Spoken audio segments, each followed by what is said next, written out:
기분이 어떠세요, 자양대원들? 예.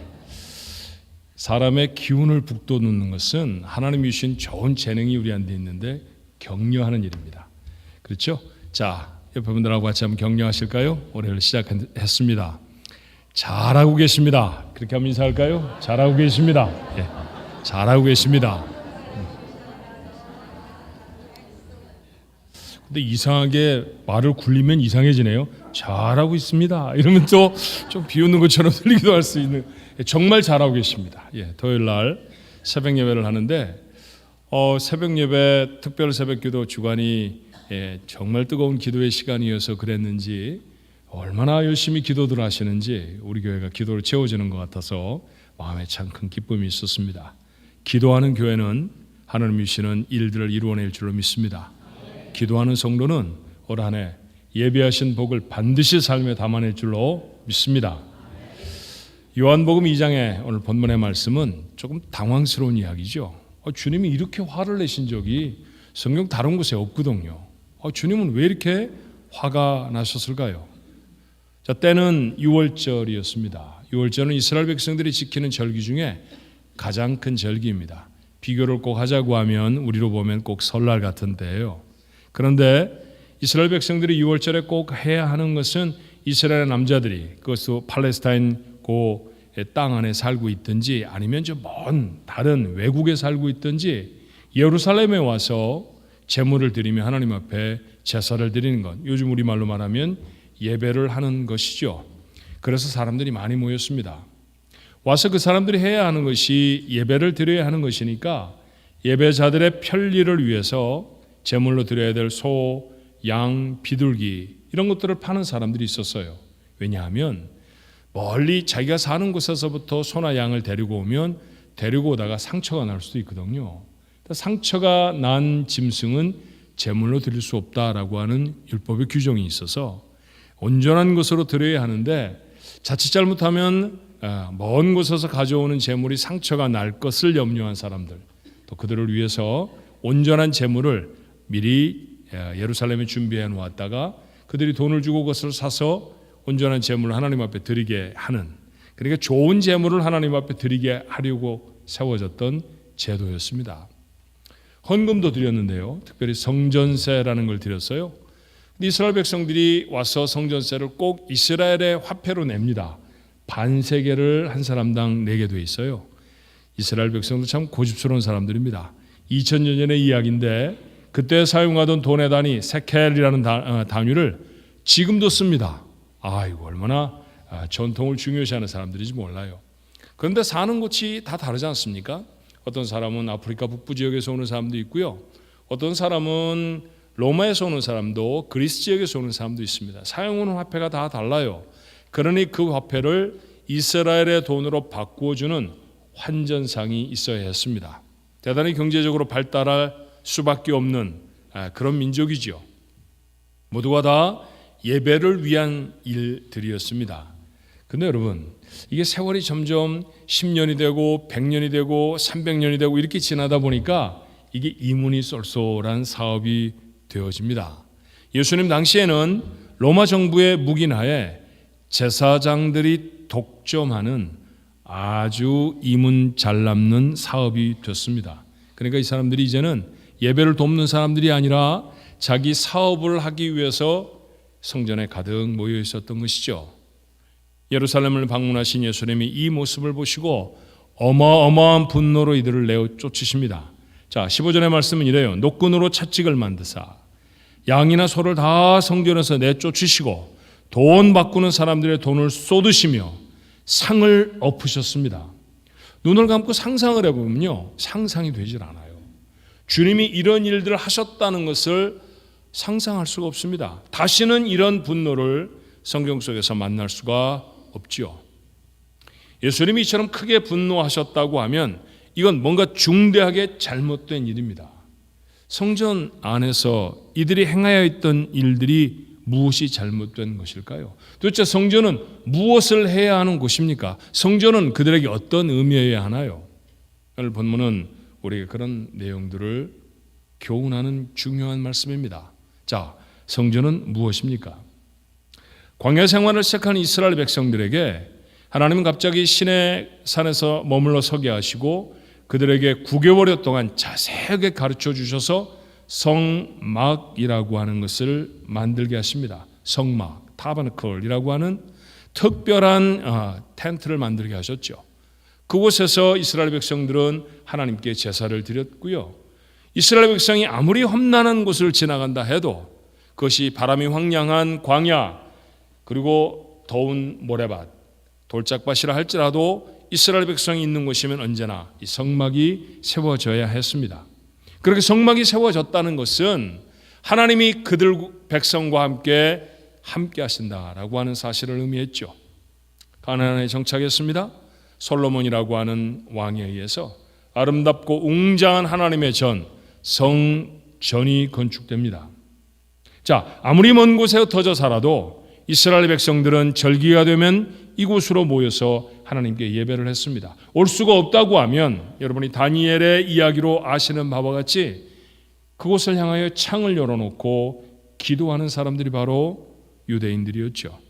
그와 같이 성전은 하나님이 자기 백성과 함께 하신다고 하는 중요한 상징이었습니다. 그곳에서 이스라엘 백성은 하나님의 백성으로 회복이 되어지고 하나님과 거룩한 교제를 나누었죠. 그것이 이스라엘 백성에게 성전이었습니다. 그렇다고 하면 그런 의미로 주신 성전은 그곳에 사람들이 모여서 그 안에서 무엇을 해야 하는 곳일까요? 부정적인 명령으로 시작해 보겠습니다. 오늘 본문 2장 16절의 말씀은 이렇게 말하죠. 비둘기 파는 사람들에게 이르시되 이것을 여기서 가져가라. 내 아버지의 집으로 장사하는 집을 만들지 말라. 장사하는 집이 아니다 라고 말씀하시는 것이죠. 오해는 하지 않으셔야 합니다. 장사가 나쁘기 때문에 이곳에서 하지 말아라 라고 말씀하신 것이 아니에요. 장사라는 것을 좀 넓혀서 우리가 사는 미국의 표현대로 말하면 비즈니스 아닙니까? 성전을 이루고 있는, 교회를 이루고 있는 하나님의 사람들이 나름 각기 다 비즈니스를 하시잖아요. 세상에서 자기에게 주신 생업을 감당합니다. 장사를 하는 거죠. 그러니 살라고 주신 장사 그 자체가 나쁜 것은 아닙니다. 그런데 주님은 왜 그들에게 화를 내셨던 걸까요? 그 장사가 성전 안에서 되어질 일은 아니라는 것입니다. 먹고 살라고 주신 일이지만 그것을 성전 안으로 가져오지 말라라고 하신 말씀은 넓혀 의미를 새겨 생각해 보면 교회는, 성전은 세상과는 다른 곳이어야 한다라고 하는 메시지입니다. 하나님의 일을 하는 방법과 세상의 일을 하는 방법은 분명히 달라야 하죠. 가치를 측정하는 기준이나 목적을 이루어가는 방법이 세상의 사업을 꾸려가는 것과는 다른 곳이 아버지의 집, 성전, 우리가 보통 말하는 대로 하면 교회여야 합니다. 세상 사업의 가치는 얼마나 많은 고객이 있는가, 그래서 얼마나 많은 돈을 벌어들일 수 있는가로 그 가치를 결정합니다. 어떤 가게에 손님이 많다고 하면 그래서 1년에 매출이 아주 많고 얻어들이는 이익이 많다고 하면 그 가게는 비싼 값에 팔릴 수 있습니다. 가치가 높은 기업이 되는 것이죠. 그런데 교회의 가치가 얼마나 많은 사람이 모이는가, 헌금이 얼마나 많이 모이는가로 그 교회의 가치를 정해 버린다고 하면 이건 잘못된 것이라는 거죠. 주님이 원하시는 교회는 어떤 목표를 가지고 있어야 합니까? 두말할 것도 없이 복음을 전파하는 교회여야 할 줄로 믿습니다. 너희는 땅끝까지 가서 그들에게 복음을 전해 예수를 믿게 하고 세례를 베풀라고 하신 것이 주님의 마지막 당부였고 분부였습니다. 그 일을 위해서 하나님은 교회 공동체를 이 땅에 형성해 주셨죠. 그렇게 하나님 안에서 하나님의 사람들로 모여있는 사람의 가장 간절한 소원이 무엇입니까? 그리스도를 닮아가는 것입니다. 하나님을 닮아가는 거예요.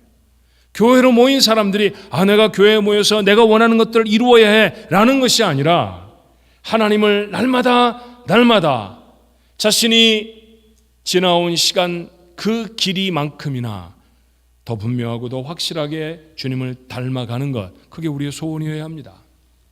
주님이 이 땅에서 보여주신 주님의 성품이 있죠. 주님의 모습이 있습니다. 그 모습, 그 아름다운 모습을 닮아가기 위해 우리는 어렵지만 선행을 베풀고 그리고 아름다운 교제를 가지려고 무던히 애를 씁니다. 이게 우리의 힘만으로 될 수가 없어서 우리가 하나님 앞에 하는 방법이 무엇입니까? 돈을 들여서 할 수 있는 일이 아니잖아요. 그래서 하나님 앞에 기도할 수밖에 없습니다. 우리의 아직도 변화되지 않은 성품이 하나님이 원하시는 모습으로 바뀌어질 수 있는 방법은 기도밖에 없잖아요. 우리의 언어가 하나님이 원하시는 모습으로 순화될 수 있으려고 하면 성령의 다스림을 받는 것밖에는 방법이 없지 않습니까? 그래서 하나님 앞에 기도합니다. 그러니 교회를 이끌어가는 가장 중요한 도구는 돈이나 능력이 아니라 기도에 있는 줄로 믿습니다. 하나님의 사람들이 모여서 하나님의 믿음의 공동체인 교회를 꾸려가는 가장 중요한 방법 뭘까요? 헌신하는 거죠. 헌신은 몸을 드리는 것입니다. 자신의 삶을 들여서 하나님의 일을 이루는 거죠. 그러기 위해서는 참기도 해야 하고요. 그러기 위해서는 사랑이 동원되지 못할 만한 곳에 사랑을 동원하기도 합니다. 자, 이런 모양으로 서는 교회, 이 교회가 건강한 교회입니다. 몸이 건강하면 건강한 몸을 가지고 있는 사람이 행복하듯이 그 교회 공동체는 행복한 공동체가 될 줄로 믿습니다. 이게 우리 교회의 모습이었으면 좋겠어요. 그러다가 건강한 몸이 점점 자라는 것처럼, 그렇죠? 아이들이 몸이 건강하면 키가 훌쏙훌쏙 자라지 않습니까? 그와 같이 많은 성도가 모일 수도 있고 많은 헌금이 모여서 하나님의 일을 더 크게 할 수도 있지만 아무리 양보를 해도 많은 사람이 모이는 것과 많은 재물을 모으는 것이 교회의 목표일 수는 없습니다. 그것으로 교회의 가치를 결정하는 것은 아니죠. 이와 같이 세상과는 다른 가치가 있는 곳, 그곳이 아버지의 집, 세상과는 다른 목적을 이루어내는, 그래서 세상의 사람들이 사용하는 것과는 전혀 다른 방법을 동원하는 곳, 그곳이 성전, 교회여야 한다는 것이죠. 주님의 가르치심은 그 중요한 교회를 향한 메시지를 담고 있습니다.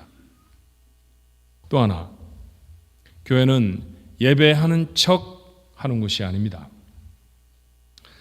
마태, 마가, 누가, 요한 이르도록 네 권의 복음서 기자들은 모두 다 이 사건을 기록합니다. 그러니 그만큼 중요하다는 말씀이죠. 우리가 요한복음으로 올해 말씀을 묵상하고 있고 여러분이 이미 묵상한 말씀이지만 이 말씀이 갖는 의미를 좀 더 새겨보려고 우리는 본문을 요한복음으로 선택했습니다만 마태도 같은 사건을 자기 복음서에 담습니다. 그런데 마태가 기록하는 똑같은 사건에서 주님의 말씀은 조금 다르게 기록되어 있어요.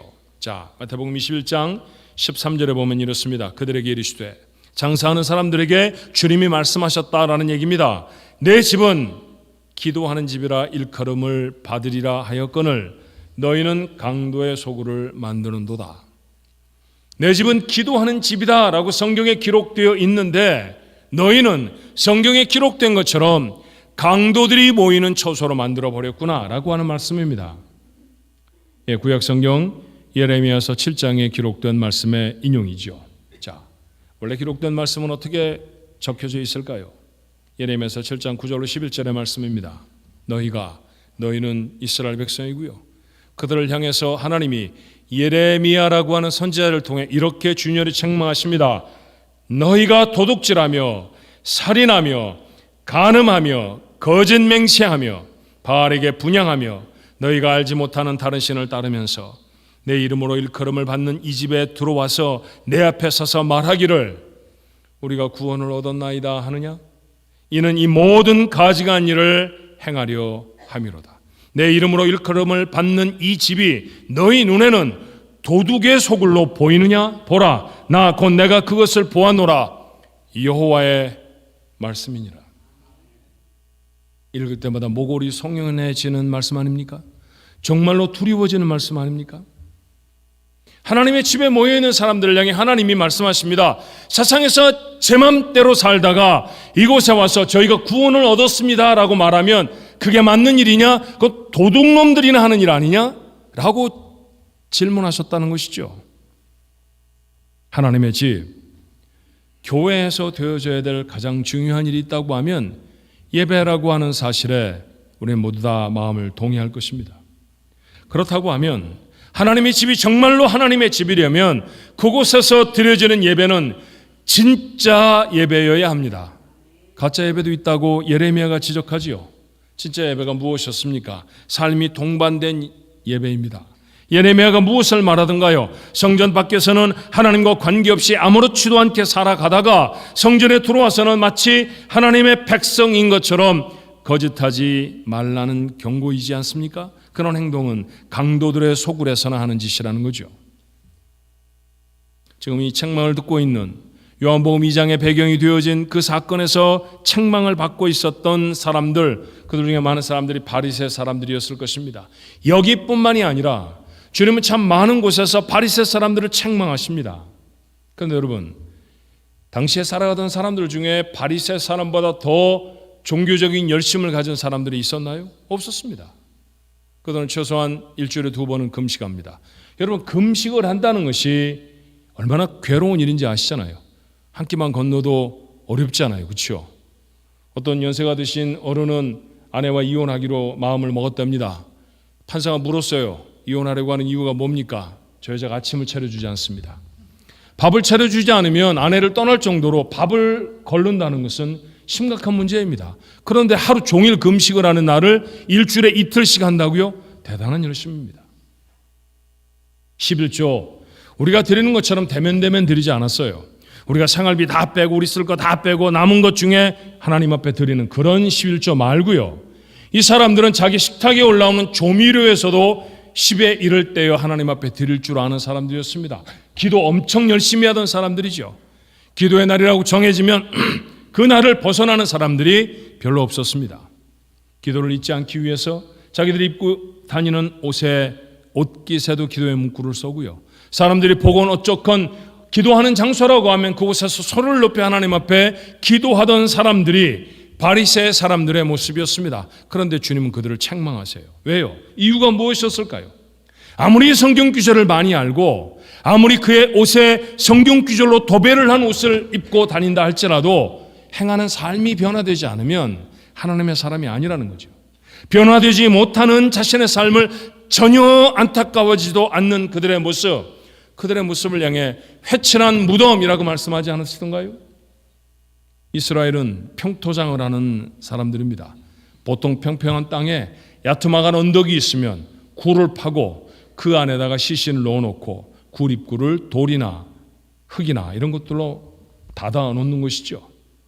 그런데 여러분, 그냥 그렇게 닫아 놓으면 무덤이라는 표시도 나지 않고 그리고 사람들이 무서워할 것 같아서 당시의 건축 재료로 제법 값있게 사용되어지던 회를 사다가 그 회반죽으로 그 무덤 입구를 바르는 것입니다.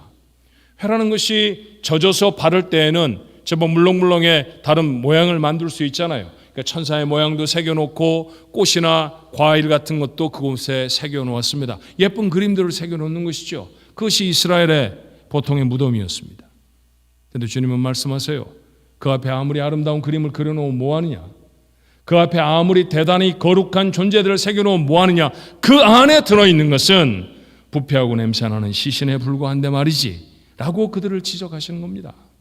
삶이 도무지 변화되지 않은 채로 겉으로 행하는 모습만 종교적인 행위를 하는 바리새인들이 들었던 책망이었습니다. 제사장들은 어땠을까요? 제사장, 그 이름처럼 그들이 해야 하는 가장 중요한 일은 제사를 드리는 일이었고요. 넓혀 말하면 하나님의 사람들을 하나님께로 인도해내는 사람들입니다. 하나님과 백성들 사이에 서서 백성들의 죄를 하나님 앞에 중보하고 하나님이 백성에게 하시고 싶은 말씀을 제사장들이 그들에게 전하였습니다. 그렇게 하나님과 사람들을 이어주는 사람, 그게 바로 제사장이었죠.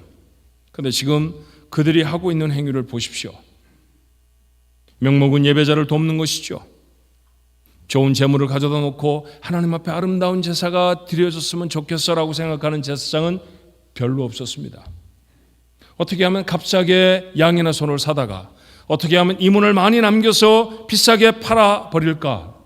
어떻게 하면 사람들을 좀 속여서라도 환율을 조작해서라도 내게 들어오는 돈을 많이 하고 돈을 바꿔줄 수 있을까? 저들의 관심은 하나님은 아랑곳이 없었습니다. 오직 저들이 얻고 싶은 것밖에 없었죠. 하나님을 팔아서라도 개인적인 욕심만 채우면 되는 사람들, 그들의 이름이 제사장이었습니다. 옳지 않다는 것이죠. 그래서 채찍을 만드셔서 소와 양을 내쫓으시며 그들을 나가라 말씀하십니다. 2000년이 지났습니다. 교회를 이룬 성도들의 교회 바깥에서의 삶은 어떠했을까요? 그 삶에 하나님이 계십니까? 마음대로 욕심을 내고 하고 싶은 대로 아무 말이나 하고 세상의 소리만 귀에 가득한 채 세상만 바라보며 사는 사람들 아닌가요? 저는 전 현직 장관만 수십 명이 출석한다고 자기 교회를 자랑하던 목회자를 만난 적이 있습니다. 그 교회 이름도 알지요. 그런데 그 귀한 사람들이 정말로 온전한 그리스도인들로 자신의 삶을 살아냈다고 하면 지금 한국의 이 참담한 상황은 일어나지 않아야 하는 건 맞지 않습니까? 하나님을 높이려고 하는 삶이 아니라 하나님을 이용해 자신의 삶을 높이려고 하는 사람이 너무너무 많습니다. 작은 이익을 위해서라고 하면 얼마든지 믿음의 길에서 벗어날 수 있고요. 감정이 솟아오르면 하나님의 말씀은 덮어버립니다. 이런 삶에는 헌신도 희생도 사랑도 양보도 찾아볼 수가 없죠. 그렇게 살다가 교회에 나와서 드리는 예배를 하나님은 진짜 예배라고 하실까요? 우리는 보통 주일에 예배당에 나오기 위해 토요일쯤에는 옷을 준비하죠. 이번 주일에는 이 옷을 입고 가해. 아예 걸어놓으시는 분, 저처럼 아내가 챙겨주는 옷을 걸어놓고 그 다음날 아침에 입고 나오는 경우도 있겠습니다만 어떤 분은 마음이라도 생각하실 거예요. 이번 주일에 내가 이 옷을 입고 가야 돼. 이번 주일에 내가 이런 넥타이를 메고 갈 거야. 그런 마음을 가지시겠죠. 그런데 여러분, 예배는 옷만 준비해 나오는 것이 아닙니다. 하고 싶은 말을 꾹 참고 내가 아닌 하나님이 높임을 받으시기를 원하고 모두가 가려고 하지 않는 진리의 길에 걸음을 용감하게 내딛는 삶, 쉽지 않죠. 그 버거운 구원받은 삶을 살아가야 하기에 무릎을 접고 하나님의 도우심을 간절히 구하는 그런 삶, 그런 삶을 준비해 예배하러 나오는 겁니다. 그리고 얼마나 내가 그런 삶에 성공했는가 보다는 얼마나 그리 살아내려고 치열하게 몸부림쳤는가를 보실, 중심을 보시는 하나님 앞에 두렵고 떨리는 마음으로 나오는 것, 그게 진짜 예배입니다. 우리의 예배가 그래야 하지 않습니까? 예배 드리는 척하는, 잠깐 한 시간 반쯤 하나님의 말씀을 나누고 찬송하고 돌아가서는 아무런 일도 일어나지 않은 것처럼 자기 삶으로 돌아가 버리는 그런 삶을 위해 우리는 시간을 허비하고 있는 사람들이 아닙니다. 주님이 만약 이 자리에 오셨다고 하면 우리를 향해 뭐라고 말씀하실까요? 우리가 드리는 예배는 그런 절절함이 있습니까? 우리가 드리는 예배는 정말 주님이 원하시는 대로 살아가고 싶은데 그리 살지 못한 우리의 삶에 대한 정말 뼈아픈 간절한 통안과 회개가 우리의 삶에 젖어 있는가 하는 것이죠. 그런 모습으로 나오는 예배, 그런 삶이 준비된 예배, 하나님 그 예배를 받으시는 줄로 믿습니다. 예배당은 예배하는 척하는 곳이 아닙니다. 마태의 얘기로 한 가지를 더 생각해 보면 교회는, 성전은 하나님을 만나는 곳이어야 합니다. 자, 마태가 13절에 뭐라고 적었는지 다시 읽어볼까요? 그들에게 이르시되 기록된 바 내 집은 기도하는 집이라 일컬음을 받으리라 하였거늘 너희는 강도의 소굴을 만드는도다 하시니라. 다시 인용된 말씀은 이사야서 56장 7절의 말씀입니다. 보통 이스라엘 백성들은 하나님의 전 성전을 기도하는 집이라고 불렀습니다. 기도는 하나님과의 대화잖아요. 하나님께 무엇인가 아뢰려고 하면 하나님 앞에 가야 한다라고 생각했고요. 그래서 그들은 하나님의 집에 나왔습니다. 맞습니다. 이해를 넓혀 생각하면 성전은 하나님을 만나는 곳이어야 합니다. 출애굽한 이스라엘 백성에게 하나님께 예배할 곳을 지으라고 하나님은 말씀하셨습니다. 그렇게 지어진 것이 성막이라고 했잖아요. 성전의 원형입니다. 그런데 이 성막을 다른 이름으로도 불렀다는 것을 알죠. 회막이라고 불렀습니다. 모인다라고 하는, 모임의 장소라고 하는, 모임의 장막이라고 하는 뜻입니다. 누가 만났을까요? 이스라엘 족장들이 그곳에 모여서 회의를 했던 것이 아닙니다.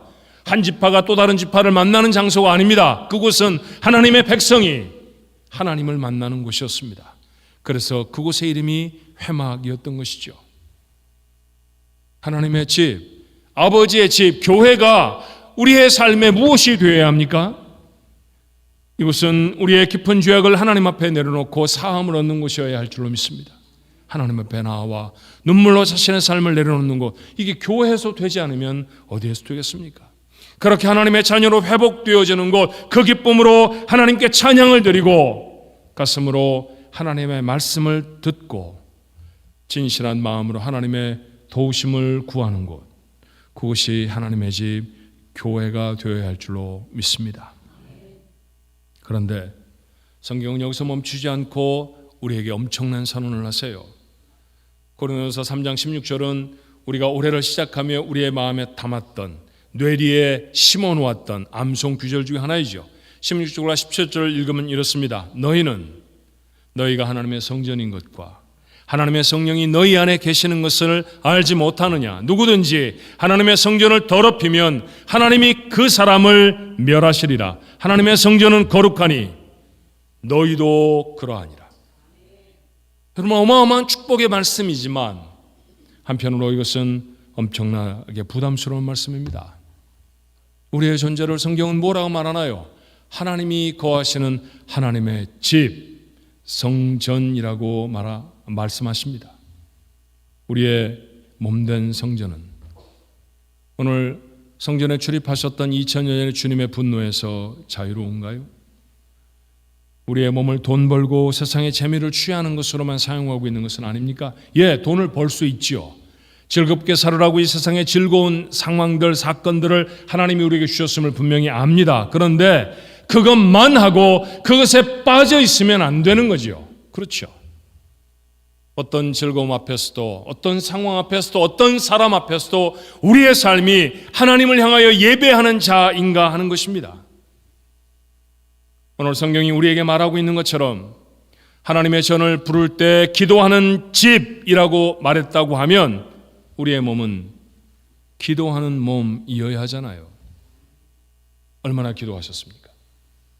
지난 한 주간에 우리가 하나님을 닮아야 하는 나의 모습이 그렇게 살지 못하는 연약함 때문에 하나님 앞에 몸부림치며 우리 하나님 앞에 나아갔던 여러분, 그런 간절한 시간을 얼마나 가지셨나요? 저는 어떤 곳인가를 방문했다가 돌아오는 비행기 안에서 영화 한 편을 보게 됐는데 그 장면을 잊을 수가 없어요. 제목이 재밌었습니다. 워룸, 전쟁방. 지극하면 그렇고요. 보통 그것은 무엇을 뜻하느냐 하면 병사들이 나가서 전쟁을 할 때 장군이나 참모들이 자신의 군대가 어떻게 진격을 하고 있는지 지도를 펼쳐놓고 그곳에서 작전을 짜는 방, 작전 회의실, 그걸 가리켜 워룸이라고 말합니다. 그곳에서 어떤 작전이 세워지느냐에 따라서, 그곳에서 병사를 어디에 배치하고 비행기를 어느 곳으로 날려보내느냐에 따라서 그 전쟁의 승패가 좌우되는 것이죠. 근데 그 영화의 제목이 왜 워룸이었을까요? 한 복덕방 중개인이 어떤 집을 팔려고 하는 사람의 집을 방문하게 됐습니다. 이 집의 방이 몇 개인지, 집의 상태는 괜찮은지 일단은 둘러봐야 하잖아요. 그 집을 쭉 소개를 시켜주었던 사람은 아주 신실한 크리스찬 할머니였어요. 방 이곳저곳을 다 소개시켜주는데 특별한 방이 하나 있었습니다. 제목 그대로 워룸이라고 붙여져 있는 작은 클라젯이었죠. 보통 미국 사람들의 클라젯은 열어보면 여자들의 구두가 한 보따리 담겨져 있습니다. 구두가 잔뜩 담겨져 있을 것을 생각하고 문을 열었더니 벽 안쪽에 기도 제목이 빼곡히 차 있습니다. 뭘 하시나요? 저는 이 방에서 기도합니다. 이 방에서 제게 일어난 사건들을 풀어내고요, 우리 가족들이 당한 어려움과 문제들 이 방에서 풀어냅니다. 우리가 어떻게 살아가야 할지 그 삶의 능력도 저는 이 방에서 얻죠. 부부의 관계가 좋지 않아져서 이혼을 생각하고 있었던 이 복덕방 중개인 여자분이었어요. 집에 돌아오자마자 자기 방에 그 귀하던 구두들을 다 꺼내 쓰레기통에 처박아 버리고 자신도 그 방을 기도의 방으로 만드는 모습을 보았습니다. 맞아요. 이게 그리스도인의 모습이어야 합니다.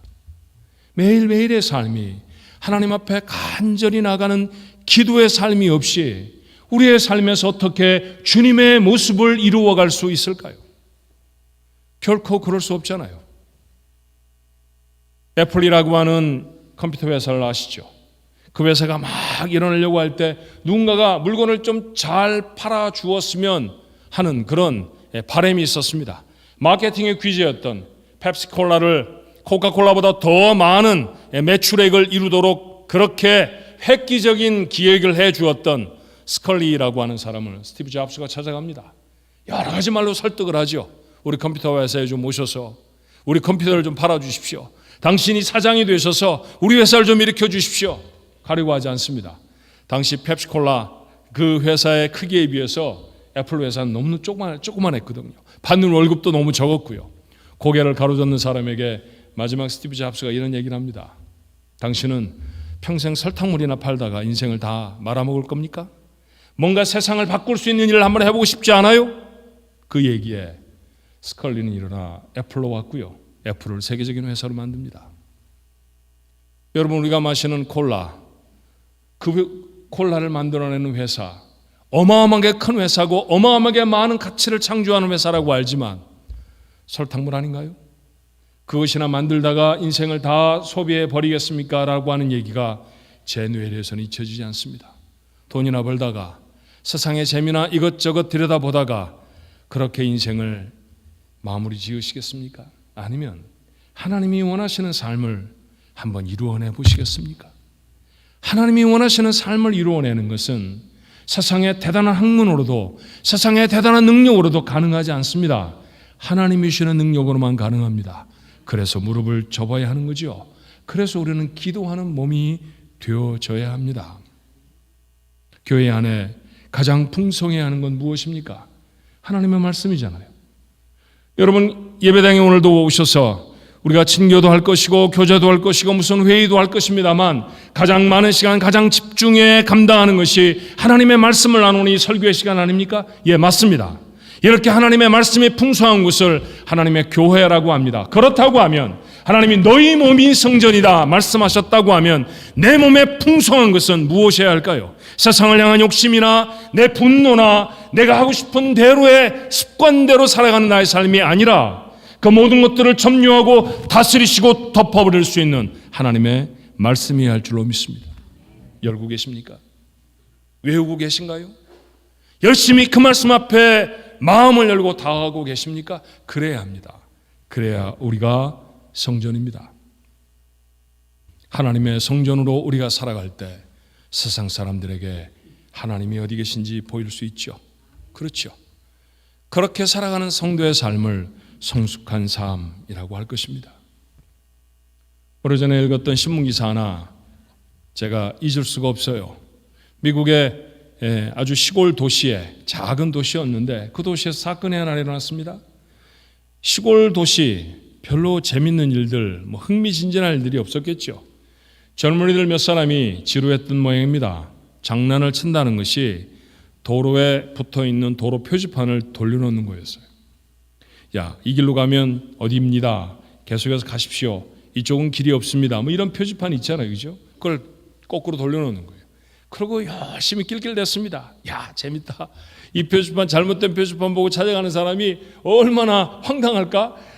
그러면서 막 박수를 치고 손뼉을 치면서 재미나 했습니다. 그런데 불행이 찾아왔죠. 그렇게 돌려놓은 표지판 때문에 그 주간에 그 표지판을 보고 따라가던 사람이 교통사고를 만났고 그만 생명을 잃어버렸습니다. 왜 이 사람은 길도 아닌 곳으로 왔을까? 경찰이 조사를 하게 됐죠. 그리고 표지판이 돌려져 있는 때문이라는 사실을 알게 됐습니다. 그리고 그 돌려놓은 표지판이 그 동네 별로 아기가 없는 청년들의 장난질이었다는 사실도 깨달았어요. 장난한 거 아닙니까?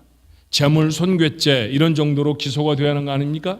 그런데 그들을 기소한 판사는, 검사는 그들의 죄목을 살인죄로 기소합니다. 사람을 죽일 수 있었던 장난이었다는 거죠. 표지판이 정확한 장소를 가리키고 있지 못하면 사람의 생명을 앗아버릴 수도 있습니다. 세상을 하나님의 사람으로 살아가야 하는 우리들이 하나님의 사람됨을 놓쳐버리면 하나님께로 나와야 하는 사람들이 방향을 잃어버리잖아요. 모두가 다 가라앉아버리는, 모두가 다 죄악 속에 빠져버린 그 세상 속에서 하나님을 예배하는 곳으로서의 교회가 교회의 모습을 상실해버리면 교회는 세상은 희망을 잃어버리게 되지 않겠습니까? 교회는 하나님의 집이어야 하고요. 교회를 이루고 있는 성도들은 하나님의 말씀을 담은 기도하는 집, 하나님의 성전이어야 할 줄로 믿습니다. 그러는 예배가 마치면 2025년에 계획들이, 목회의 계획들이 어떤지, 그 계획을 위해 우리가 어떤 예산을 세웠는지를 의논하고 심의하는 2025년 공동회의로 모입니다. 숫자나 맞추자고 여러분과 함께하는 자리가 아닙니다. 하나님의 이런 비전이 나눠져야죠. 우리 교회가 정말로 교회가 되기 위해서, 교회를 이루고 있는 우리 한 사람 한 사람이 정말 하나님이 원하시는 모습의 삶을 이루어낼 수 있기를 원해서 그 자리에 서는 시간, 그것이 오늘 공동회 시간이었으면 참 좋겠습니다. 아름답고 멋진 하나님이 기뻐하시는 교회를 이루어내기를 소원합니다. 여러분 한 사람 한 사람의 삶이 하나님이 기뻐하시고 격려하시고 축복하시는 성전된 몸이 되시기를 주님의 이름으로 축원합니다. 기도하십시다. 은혜와 사랑이 많으신 하나님, 저희를 구원하셔서 교회를 이루어 주시고 우리 하나하나를 하나님의 사람으로 다듬어 가기 위해 성령을 보내셔서 우리도 하나님의 교회가 되게 하셨사오니 이 감당할 수 없는 놀라운 축복을 받아 하나님 앞에 감사와 영광을 돌립니다. 하지만 의식도 없이 살았던 적이 얼마나 많았는지요. 하나님 앞에 예배하기 합당한 자로 우리는 한 주간을 살아가고 있습니까? 하나님이 원하시지 않은 삶으로 멋대로 살아가다가 하나님이 원하시지 않는 삶의 태도로 다시 교회도 그렇게 섬기는 사람들은 아니었습니까? 하나님, 우리의 잘못된 모습들을 용서하여 주옵시고 하나님의 교회가 되게 하여 주옵소서. 우리의 죄악을 말갛게 씻으시고 우리의 부족함들을 하나님이 채워주셔서 하나님이 기뻐하시는, 주님이 방문하시면 소리를 지르시고 다 내쫓아 버리실 그런 교회가 아니라 정말 잘하고 있구나, 정말 애쓰고 있구나, 그렇게 보듬어 안으시고 그렇게 격려하시는 교회가 우리 교회가 됐으면 참 좋겠습니다. 하나님, 그런 교회가 되도록 축복해 주옵소서. 교회를 위한 하나님의 사람들, 우리의 삶이 무엇입니까? 돈이나 벌다가 멈춰버려야 할 인생입니까? 아버지 하나님, 이 세상의 즐거움이나 쫓다가 아무것도 아닌 삶으로 매듭할 것입니까? 그럴 수 없습니다. 하나님이 원하시는 일들을 이 땅에 이루어 내야 할 줄로 믿사오니 주여, 우리로 하나님이 원하시는 삶을 살도록 하나님의 성전이 되게 해 주시옵소서. 기도하게 하시고 말씀을 담게 하시고 이 세상의 모든 풍조들을 거스려서 하나님의 거룩한 삶을 쫓아가는 우리 가족들의 삶이 되어지도록 올 한 해 역사하여 주시옵소서. 예수님의 이름으로 간절히 기도하옵나이다. 아멘. 우리 하나님 앞에 예물 드립니다.